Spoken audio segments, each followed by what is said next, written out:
Hello everyone, welcome in Industrial Hydraulics and Pneumatics Practicals of 6th semester. Practical number 6, construct and actuate meter in meter out hydraulic circuit for the given purpose. Prepared by Mrs. Amruta Mundale, lecturer in Mechanical Engineering Department, NIT Polytechnic. That's our vision and mission of mechanical engineering. Just go through this for understanding.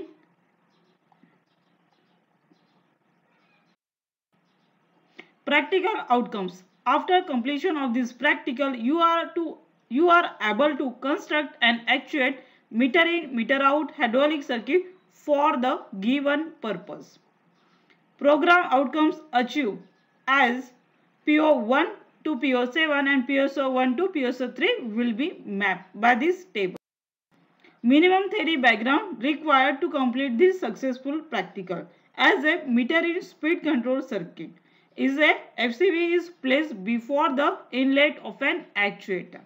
Meter out speed control circuit is a FCV is placed after the outlet of an actuator. Bleed off or bypass speed control circuit FCV is placed after the pump to divert flow to the reservoir.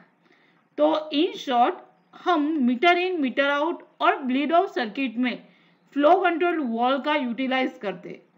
वो जब before रहेगी तो meter in circuit रहेगा, after रहेगा तो metre out circuit हो जाएगा, और अगर उसको बाईपास वॉल से कनेक्ट करते हैं तो that is called as a bleed off और bypass speed control circuit.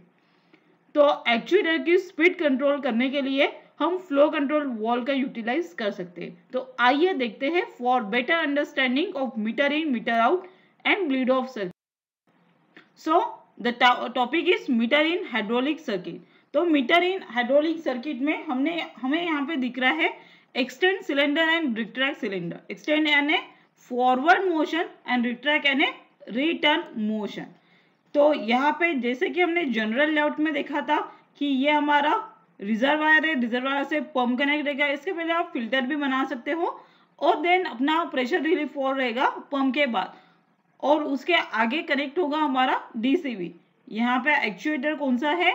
Double acting cylinder है। तो यहाँ पे यूज करना आपको 4/2 या 4/3, जैसे कि हमने प्रीवियसली प्रैक्टिकल में देखा है। तो यहाँ पे यूज किया है। उसके बाद हमारा ये एक्चुएटर है, जैसे कि हमने डबल एक्टिंग एक्चुएटर सर्किट पे देखा था।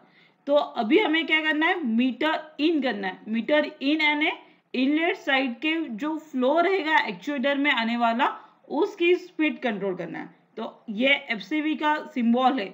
इस सिंबल के अंदर क्या है? वेंचुरी है, वेरिंग वेंचुरी है। दैट इज आप इसका क्रॉस सेक्शन चेंज कर सकते हैं अकॉर्डिंग टू फ्लो। देन ये है integral check valve. Check valve क्यों है, इसका डिस्कशन हमने यूनिट 3 में फ्लो कंट्रोल वॉल में किया था। तो देखते हैं चेक वॉल क्यों है। जबकि फ्लो इनलेट से जाएगा तो यहाँ से फ्लो कंट्रोल वॉल से पास होते हुए कंट्रोल फ्लो करके प्रेशर के सेट में सिलेंडर को मूव करेगा। पर जब रिट्रैक्ट मोशन में आएगा तो फ्लो क्या होगा? इसी वॉल से पास होगा। तो यहाँ से फ्लो पास नहीं होना चाहिए, इसलिए हमने क्या किया? चेक वॉल बनाया। तो यहाँ पे फ्लो रिस्ट्रिक्टेड है तो कम फ्लो जाएगा, और हमें सडनली रिट्रैक्ट मोशन चाहिए। यहाँ पे टाइम आपको फ्लो कंट्रोल वॉल के अकॉर्डिंगली वेस्ट नहीं करना है। तो आपको क्या करना है? डायरेक्टली ये जो फ्लो रहेगा प्रेशराइज रहेगा, इसके वजह से ये चेक वॉल को ओपन करके, जैसे कि चेक वॉल क्या करता है? Allows flow in only one direction, पर इसका एरो जिस डायरेक्शन में होता है उसके अपोजिटली फ्लो अलाउ करता है। तो यहाँ से फ्लो पास होते हुए टैंक में जाएगा। तो ये इसका क्या है? एक्सटेंड सिलेंडर बोल सकते हैं या forward motion of meter in hydraulic circuit बोल सकते हैं। तो आपको लिखना सिंपल है कि जब ये 4/3 या 4/2 कनेक्टेड रहेगा, फॉरवर्ड मोशन में रहेगा, तो डीसीवी यहाँ पे कनेक्ट रहेगा, यहाँ से फ्लो जाएगा फ्लो कंट्रोल वॉल से, तो इसका फ्लो इनलेट साइड में कंट्रोल होगा और मोशन सिलेंडर को मिलेगा uniformly according to pressurize fluid inlet by FCV. तो एफसीवी से जो फ्लो आएगा उसके हिसाब से आप सिलेंडर का मोशन कंट्रोल कर सकते हैं, स्पीड कंट्रोल कर सकते हैं। तो यह हो गया इसका फॉरवर्ड मोशन। जब ये रिटर्न मोशन में आएगा यानी यहाँ से फ्लूइड पास होगा तो क्या होगा, इस 4/3 DCV का ये थर्ड पोर्शन एक्चुएट होगा with the help of lever and spring. तो यहाँ पे वैसे ही फ्लो आएगा तो फ्लो किसके साइड में आएगा, अनदर साइड में आएगा। अनदर साइड से फ्लो पास होते हुए एक्चुएटर के सेकंड साइड में जाएगा तो पिस्टन सेकंड साइड में मूव होगा। इस टाइम पे क्या होगा, आपका जो फ्लो आएगा वो फ्लो कंट्रोल वॉल से पास होते हुए न आते हुए चेक वॉल से नीचे आएगा to the tank, that is called as a meter in hydraulic circuit. अब देखते हैं मीटर आउट हाइड्रोलिक सर्किट। जैसे कि हमने इंट्रोडक्शन में बताया था कि मीटर आउट कब होता है, जब फ्लो कंट्रोल वॉल आपके एक्चुएटर के बाद में लगता है।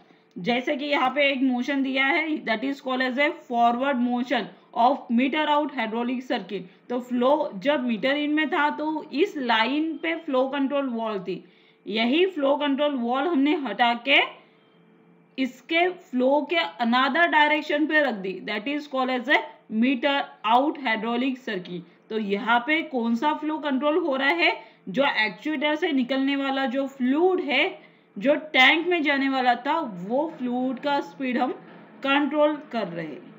तो ये that is a forward motion. Then next आता है इसका रिटर्न मोशन। तो रिटर्न मोशन में क्या होगा, तो देखते हैं ये ब्लू कलर की जो लाइंस है वो आपको शो कर रही है इसका रिटर्न मोशन। तो जब रिटर्न मोशन होगा तो ये ब्लॉक डीसीवी का काम नहीं करेगा। डीसीवी का कनेक्शन ये जो ब्लू लाइन से हमने कनेक्ट किया है यहाँ से कनेक्ट होगा, तो पंप से जो फ्लूइड आएगा प्रेशराइज वो डायरेक्टली एक्चुएटर के सेकंड साइड में जाएगा और यहाँ से जो फ्लो जाएगा वो इस फ्लो कंट्रोल वॉल से कंट्रोल करेगा। तो यहाँ से आने वाला फ्लो जो है वो कंट्रोल होता है जब ये फॉरवर्ड मोशन में आता है, यानी इसका रिवर्स मोशन कंट्रोल किया जाता है with the help of flow control wall. पर जब ये 4/3 के डीसीवी के थर्ड पोजीशन में आता है, जब रिटर्न मोशन फॉरवर्ड करता है तो यहाँ से फ्लो कंट्रोल वॉल से ना जाते हुए यहाँ से जाएगा चेक वॉल से डायरेक्टली। तो ये मोशन कंट्रोल ना करते हुए फॉरवर्ड मोशन में जो फ्लो आ रहा है उसको ये कंट्रोल करता है। तो इस तरह से मीटर आउट सर्किट का सिंपल कंसेप्ट है। जब आप फ्लो कंट्रोल वॉल कहाँ पे लगाओगे, एक्चुएटर के बी साइड में लगाओगे, तब जाके ये मीटर आउट हाइड्रोलिक सर्किट हो और ये आउटलेट मोशन को एक्चुएटर के मोशन को कंट्रोल करेगा विद द हेल्प ऑफ। आइए देखते हैं लास्ट है हमारा ब्लीड ऑफ हाइड्रोलिक सर्किट। तो ब्लीड ऑफ हाइड्रोलिक सर्किट में क्या होता है, इसको बाईपास सर्किट भी बोलते हैं। जो फ्लो कंट्रोल था वो ना इनलेट से अटैच होगा ना आउटलेट से, बाकी एलिमेंट आपके एज इट इज रहेंगे, जैसे कि रिजर्वायर है, फिल्टर है, पंप है, प्रेशर रिलीफ वॉल है और डीसीवी है। डीसीवी डिपेंड करता है एक्चुएटर के सिलेक्शन पे। यहाँ पे डबल एक्टिंग एक्चुएटर होने की वजह से 4/2 या 4/3 आप दोनों भी यूज कर सकते हैं। तो ये इसका रिटर्न मोशन है और अगर ये पोजीशन आपने यहाँ पे सेट की बाय दिस लाइन तो ये हमारा फॉरवर्ड मोशन होगा। तो यहाँ पे फ्लो कंट्रोल वॉल बाईपास होते हुए डायरेक्टली टैंक में जाएगा। जब फ्लो कंट्रोल वॉल हम बाईपास वे से डायरेक्शन कंट्रोल वॉल के बाद लगाते हैं एक्चुएटर के पहले और इसका कनेक्शन डायरेक्टली फ्लो कंट्रोल करने के लिए टैंक में जाएगा। जब भी एक्सेस प्रेशर होगा तो यहाँ पे क्या होगा, फ्लो इस प्रेशर कंट्रोल वॉल के थ्रू टैंक में जाएगा। वो ना सिस्टम में जाएगा ना डीसीवी से रिटर्न होते हुए टैंक में आएगा, ये डायरेक्टली टैंक में जाएगा। तो यहाँ पे चेक वॉल की जरूरत नहीं है क्योंकि टैंक से फ्लो नहीं आ सकता, इसलिए यहाँ पे चेक वॉल की जरूरत नहीं होने की वजह से यहाँ पे सिर्फ फ्लो कंट्रोल वॉल यूज की है और वो भी वेरिएबल टाइप है कि इसका एरिया आप according to your pressure requirement set कर सके। तो that is called as a bleed off hydraulic circuit. जब आप 4/2 या 4/3 का इस फॉरवर्ड मोशन के लिए एरो यूज करेंगे और कनेक्शन करेंगे, that is called as a forward motion. इस पोजिशन में आया तो रिटर्न मोशन। और अगर मान लो कि इधर और भी एक एलिमेंट है 4/3 दिया है तो वो सेंटर पोजीशन में आएगा, तब जाके एक्चुएटर वर्क नहीं करेगा। तो that is called as a close or stop position of bleed off hydraulic circuit. तो ये हो गया हमारा हाइड्रोलिक सर्किट। यही सर्किट आप ट्रेनर किट पे देखेंगे, मीटर इन मीटर आउट और इसकी वेलोसिटी कैलकुलेट करेंगे। ठीक है, that's called as a return motion. Directly show किया है forward motion by blue red lines and return motion by blue lines. Students, तो अब हम देख रहे हैं प्रैक्टिकल नंबर 6 जो है हमारा actuation of meter in and meter out circuit. तो जैसे कि हमने थ्योरी में देखा है, मीटर इन सर्किट में एक्चुएटर के पहले फ्लो कंट्रोल वॉल आएगी विथ इंटीग्रल चेक वॉल। ठीक है, तो ये flow control valve inlet side of actuator लगाते हैं, तो वो होता है हमारा मीटर इन सर्किट। तो क्या इसमें पंप्स फॉर डीसी भी रहेंगे या नहीं, ये क्वेश्चंस आया, तो ये रहेंगे एज यूजुअल। हमारा जो फर्स्ट प्रैक्टिकल, उसके पहले का जो प्रैक्टिकल था, प्रैक्टिकल नंबर 5, जिसमें हमने actuation of double acting cylinder देखा था, उसके अंदर जिस तरह से कंपोनेंट थे वो एज इट इज़ रहेंगे, उसमें कोई भी डिफरेंस नहीं रहेगा। सिर्फ हमें क्या करना है, additional of flow control wall यहाँ पे यूज़ करना है। और फ्लो कंट्रोल वॉल यहाँ पे एक्चुएशन के लिए इस वॉल को ओपन किया जाता है ताकि यहाँ से फ्लो अलाउ हो। और जब हम यही फ्लो कंट्रोल वॉल कहाँ पे यूज़ करेंगे, return side of actuator second side, तो क्या होगा, ये हमारा मीटर आउट सर्किट। ठीक है, तो ये metre in meter out circuit हमने थ्योरी क्लास में देखा है। अब हम देखते हैं फ्लो कंट्रोल वॉल का यूटिलाइज करके किस तरह से हमारे इस एक्चुएटर के मोशन में इफेक्ट होता है when this opening are fully open और सेमी ओपन। ठीक है, तो स्टार्ट करते हैं हमारा मशीन। तो पंप से फ्लो आ रहा है, पंप से फ्लो आएगा, डीसीबी में जाएगा, डीसीबी से किस में जाएगा, फ्लो कंट्रोल वॉल में जाएगा, फ्लो कंट्रोल वॉल से एक्चुएटर में जाएगा। ये डबल एक्टिंग एक्चुएटर है, यहाँ पे इनलेट साइड और आउटलेट साइड दोनों साइड में एफसीबी है। पर एक बार अगर हमने इस वॉल को ओपन करके रखा तो फ्लो से डायरेक्टली एक्चुएटर में जा रहा है और हमारी सेकंड साइड का वॉल ओपन है, फ्लो कंट्रोल वॉल। तो ये क्या हो गया हमारा मीटर आउट सर्किट। जब हम इस वॉल को क्लोज करेंगे फुल्ली और इनलेट साइड के फ्लो कंट्रोल वॉल की वॉल ओपन करेंगे तो ये हमारा हो जाएगा मीटर इन सर्किट। तो ये मीटर इन सर्किट और मीटर आउट सर्किट आपको एक साथ ही रीडिंग लेने हैं, मीटर इन मीटर आउट। तो हमारा प्रेशर कितना है, तो जैसे ही हमें इस लीवर को पुश करते हैं 4/2 के, तो हमारा प्रेशर सेट होता है।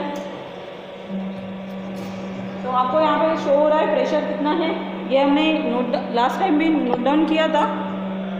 तो ये है हमारा प्रेशर जो आपको नोट करना है और हम ऑब्जर्वेशन टेबल में इसको देखेंगे कि कितनी वैल्यूज है। तो ये हमारा उतना ही दिखा रहा है लास्ट टाइम की तरह 10 kg/cm²। और ये हमारा एक्चुएटर बाहर आ चुका है जिसका हमने टाइम भी कैलकुलेट किया था कि कितना सेकेंड्स इसको रिक्वायर्ड है। अब ये मोशन जब है यहाँ पे हाफ वॉल ओपन है, ठीक है, तो साथ में हमारा फ्लो कंट्रोल वॉल भी मूव होगा। ठीक है, तो इस फ्लो कंट्रोल वॉल के इसमें भी हमारा एक्चुएशन दिख रहा है कि कितना प्रेशर यहाँ पे फ्लो कंट्रोल वॉल के अंदर है। तो ये भी हमें नोट डाउन करना पड़ेगा। तो ये मोशन हमारा जो है, इस वॉल को हमने सेमी ओपन किया इसलिए ये मोशन स्लो है, तो काफ़ी धीरे धीरे जा रहा है। जब हम इस वॉल को टोटली फुल्ली ओपन करेंगे तो ये मोशन स्लो रहेगा या फास्ट रहेगा, रिक्वायर्ड टाइम हमारे ओपनिंग पे डिपेंड करता है। तो ये मोशन क्या रहेगा, फास्ट रहेगा और ये जल्दी जल्दी अंदर जाएगा, तो इसका रिक्वायर्ड टाइम हमारा कम रहेगा। तो वेलोसिटी क्या आएगी, कम ज़्यादा आएगी। वेलोसिटी फ्लो रेट अगर ज़्यादा है तो हमारा टाइम रिक्वायर्ड कम लगेगा। ठीक है, इसी तरीके से अभी आपको एक ही मोशन शो हो रहा है, सेकेंड मोशन शो नहीं हो रहा है क्योंकि इस सेकेंड एक्चुएटर को हमने लॉक किया था।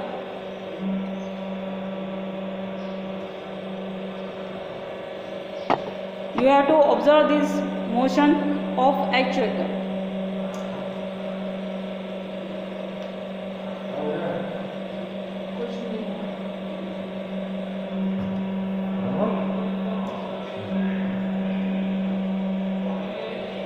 Observe this motion and calculate the time required to complete this sliding motion.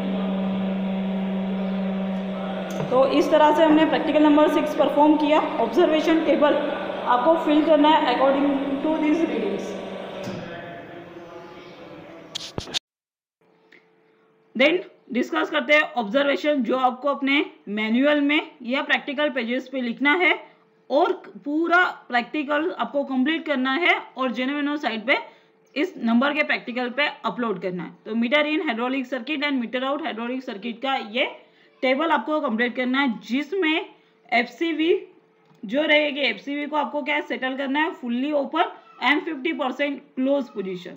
तो इसमें आपको प्रेशर मेजर करना है, प्रेशर आफ्टर थ्रॉटलिंग देना है, एलपीएम करना है, flow after throttling, time for piston movement in time seconds, और इसका L/T that is A actuator speed, L is a stroke length upon time. Stroke length हमारा था 200 क्योंकि हमारा ट्रेनर किट कांस्टेंट है, तो ट्रेनर किट के जो सिलेंडर की लेंथ है वो 200 mm है, तो उसके अकॉर्डिंगली ये वैल्यू हमने कैलकुलेट की थी। तो जब आपकी flow control valve fully open रहेगी तो आपका प्रेशर कम लगेगा और कम प्रेशर में आपको फास्ट मोशन मिलेगा as compare to 50% close valve. आपने एफसीवी को क्लोज करके रखा है, 50% पासिंग एरिया है, तो आपको प्रेशर फ्लो करने के लिए ज्यादा लगेगा।